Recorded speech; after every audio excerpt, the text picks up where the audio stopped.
पुरस्कार मिला है, इस संबंध में आपका स्वागत किया गया। आपको कैसा क्या? आज घोड़ा के हमारे संगठन के कार्यकर्ता, पार्टी के कार्यकर्ता और यहाँ के नागरिक भाइयों ने और जो स्वागत किया है, अभिनंदन किया है, इसके लिए मैं सबका हृदय से आभार प्रकट करता हूँ।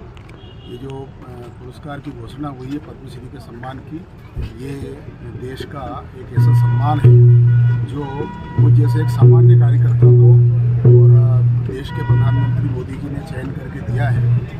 उसके लिए जो गांव-गांव में हमने पानी को लेकर के पिछले 3 दशक से काम किया है, पेड़ लगाने को लेकर के, पानी रोकना, मेड़ बंधान करना, बोरी बंधान करना और वहाँ के स्थानीय समाज को साथ लेकर के बिना सरकार के सहयोग के और समाज को सरकार की योजनाओं से जोड़ना और अपने गांव की पानी की समस्या को हल करना।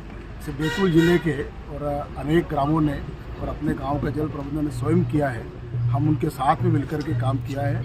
वहाँ की पानी की समस्या कई जगह की हल हुई है, गांव स्वावलंबी बने हैं।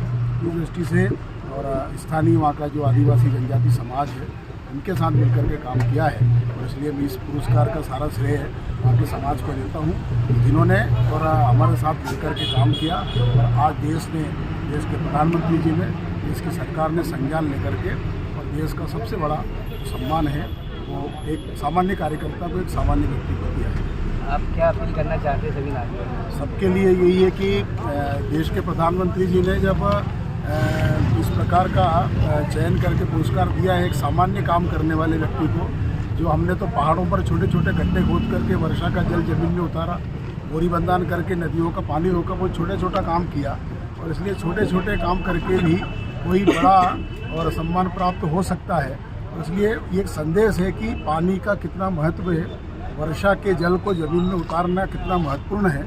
आने वाला समय ये बहुत संकटमय है पानी को लेकर के, बाकी सारी चीज़ें मिल जाएगी, पानी नहीं मिलेगा। और इसलिए समाज के प्रत्येक व्यक्ति को पानी का सदुपयोग करना, साथ ही वर्षा के जल को ज़मीन के अंदर ले जाने का प्रयास करना। घर का पानी घर में, गांव का पानी गांव में, खेत का पानी खेत में और नदी का पानी नदी में, पहाड़ का पानी पहाड़ में, ये रुके। इसके लिए हम व्यक्तिगत स्तर पर प्रयास करें। सरकार तो बड़े बड़े डैम बना रही, काम कर रही है, लेकिन समाज भी उसमें भागीदार बने, क्योंकि ये जो राजगढ़ जिला है ये भी डैम बनने से ठीक है, हरित क्रांति आ रही है, लेकिन पानी को लेकर के और यहाँ की स्थिति अच्छी नहीं है। हमारा नरसिंहगढ़ का, सहारनपुर का जो ब्लॉक है वो रेड जोन में आता है देश के पानी को लेकर के। हम 100% से भी ज़्यादा पानी ज़मीन से यहाँ से निकालते हैं। और इसलिए यहाँ के नागरिकों को और सावधान होने की ज़रूरत है कि अगर हम नहीं चेते, वर्षा के जल को अगर हमने नहीं बचाया, ज़मीन के अंदर नहीं ले गए, तो आने वाला समय और संकटपूर्ण होगा। इस दृष्टि से सभी नागरिकों से ये अपील है कि वे वर्षा के जल को ज़मीन के अंदर ले जाए, जल का सदुपयोग करें, ताकि आने वाली पीढ़ी के लिए भी हमारे जल बचे। धन्यवाद।